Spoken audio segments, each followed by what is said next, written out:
potential surprise training camp cuts. And we each created a list of a couple players that we had on who could potentially find themselves without a job going into this next coming season.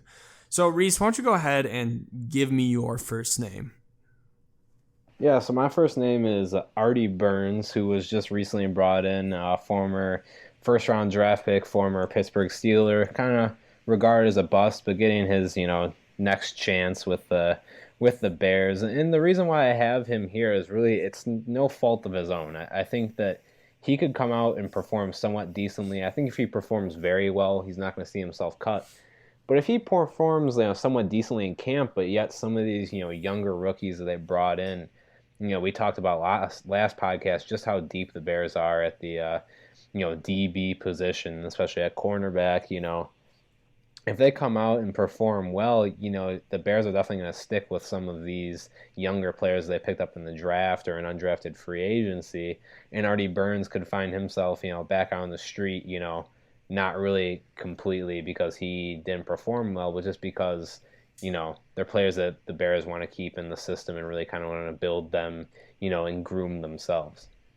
Yeah, Artie Burns is someone that I could see either being one of the Bears' best free agency moves this past offseason or, one that's not going to make an impact whatsoever. And he's just kind of a boom or bust candidate. So I could absolutely see Artie Burns on the street. I considered adding him to my list, but I'm going to start this off with Javon Wims. Wims, he's made impact in some decent, he's made a decent impact during important parts of games, but with a wide receiver room that's just so crowded, and like we have tons of options there. I think we have really 8 competent players currently. That's probably going to need to be cut down to about 6. I'm worried about Javon Wims, and it's unfortunate because he's someone who I've always rooted for, and it seems like he's been kind of a fan favorite during training camp. But we saw how fan favorite Tanner Gentry turned out for the Bears. I mean, he's out of the league currently, I believe, and he's definitely doesn't have a roster spot with the Bears going into this offseason. So it would not surprise me if Javon Wims finds himself on unemployed after this offseason. Yeah, and I had Javon Wims as well, and it's always good to see players perform well in training camp and shine in training camp, and you get to see them perform well in certain drills and all that. And like you said, Javon Wims has had a few moments in the sun where he's played well at times and in certain games over the 3 years that he's been on the Bears. But that's kind of the issue too, though, is he's had 3 years and hasn't really been able to make it stick. Hasn't really been able to prove why he needs to be out in the field consistently.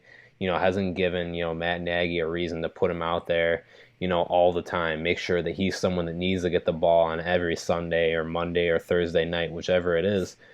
And, I think that's an issue that spells trouble for him. The Bears brought in Ted Ginn Jr. They have Riley Ridley that, wants to get his shot. They're very deep at the wide receiver position. It's kind of the same rationale that I use for Artie Burns. It's a spot where they're deep and they're going to want to keep the people that they, believe in and trust the most. And, I think Javon Wims could already have a foot out the door. And another issue, is that he hasn't necessarily been someone that's like huge on special teams. One of the reasons why a player like Cordell Patterson, I think, would end up staying on the roster, not only is his ability on the offensive side of the ball at the wide receiver position, but also because he's a return specialist as well. So he has value beyond the offensive side of the ball. Yeah, absolutely. Javon Wims, I know, fan favorite, but it seems like he is definitely in. And, it seems like even last season he was in danger of possibly losing his job, but he held on. But I have another wide receiver that we might be a little bit surprised to possibly see cut, and that's Ted Ginn Jr. Ted Ginn, he's definitely showed a lot over his NFL career. I highly respect him. Ohio State product, Ted Ginn. Funny enough, my uncle actually he actually coached him at Ohio State, or he was coaching with Ohio State while he was on the team. But I mean, Ted Ginn Jr. He hasn't been the most productive in the past 2 years of his career. He had a relatively, decent season last year. I think he put up like 700 yards, but he was really boom or bust throughout those 700 yards. And, at this time, the Bears need him most currently. he needs to perform. And if he doesn't perform during training camp, I don't think that the Bears would hesitate to move on from him. He's on a veteran minimum contract, if I remember correctly. And this entire situation just kind of reminds me of the whole Victor Cruz situation in 2017 for the Bears, where, it was a little bit of a splash signing in a way, where you get a big name guy, but that's maybe a little bit washed up than from his prime. And they ultimately end up just cutting him and move on with the day. But Ted Ginn Jr., I hope he can be what we need and what we're missing and what Taylor wasn't for us. But I don't know, man. I think there's a solid opportunity that he might get cut this year. Yeah, with Ted Ginn Jr., I'd be a lot more excited if this was like 4 years ago and they brought him in. And not that he hasn't been producing, but I think that we've started to see, Ted Ginn's always been someone that's had elite speed and, ability to get away from defenders. He's been able to been used on like plays like end arounds or jet sweeps. So he's a pretty versatile player. But, kind of on the back half of his career now, we started to see some of the weaknesses of his game really kind of shine through, or at least his elite speed isn't really covering them up anymore. Last year with New Orleans, I know a lot of Saints fans kind of said good luck to the Bears when they got him because he was dropping a lot of passes and really just kind of became a liability, someone that Drew Brees didn't really trust or Teddy Bridgewater didn't really trust when they're passing on the ball.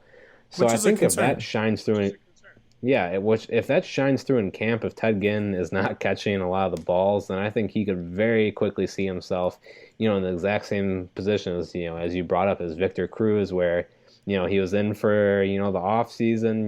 People thought he had some potential, got excited about him, but, ultimately decided to move on from him. So I would not be surprised to see, Ted Ginn, leave. So I'll get into my next player, which is Ladarius Mack, which, I think, as an undrafted free agent, I think it's tough to say, like, oh, I'll be surprised to see if he gets cut. Hot take.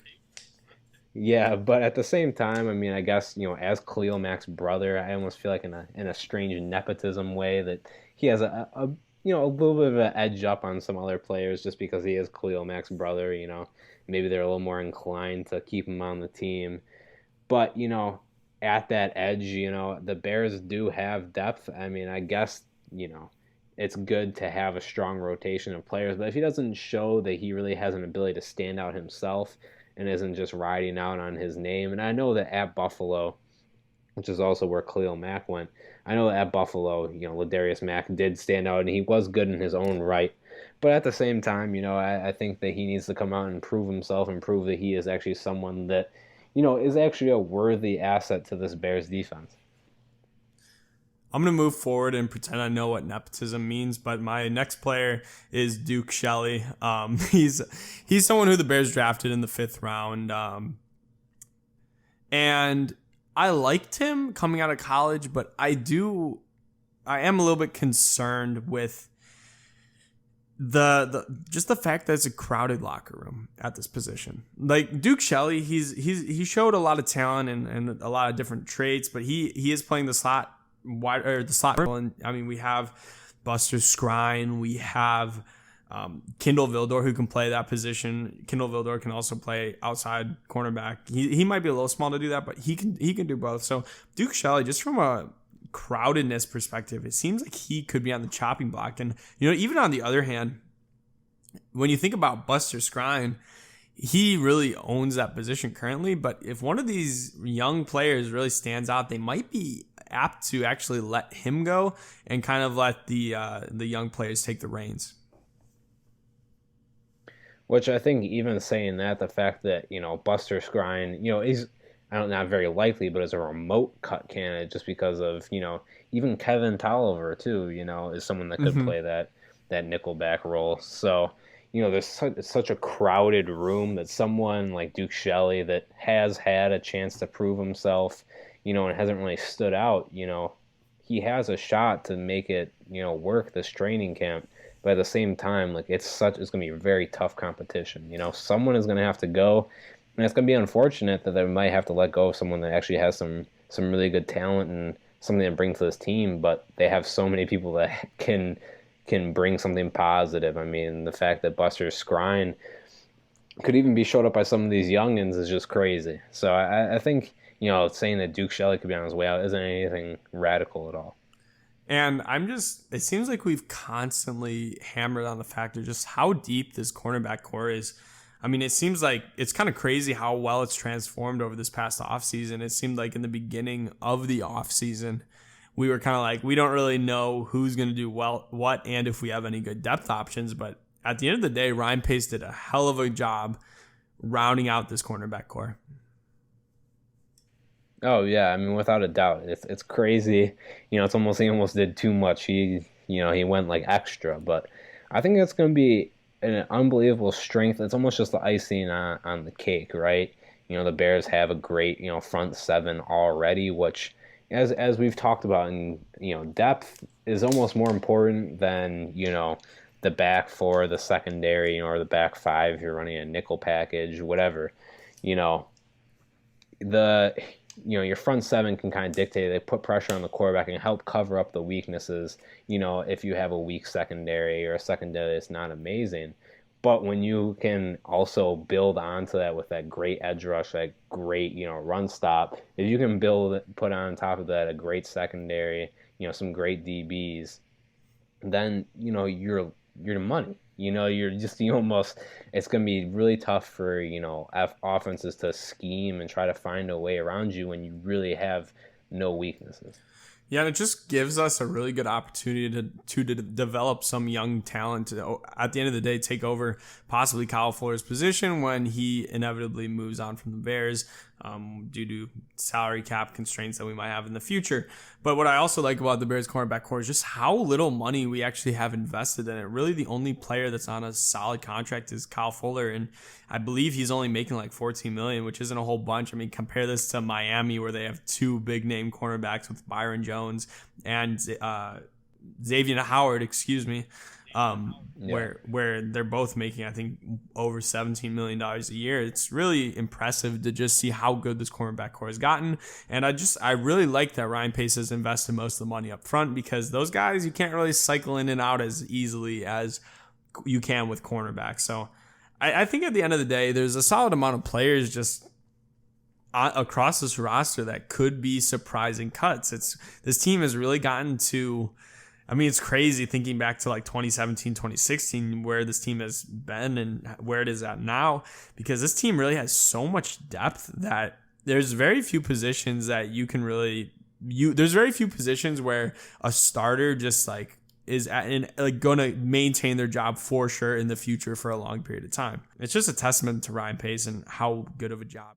Hey guys, like our video, subscribe, and check out our bi-weekly podcast on Apple Podcasts. Thanks.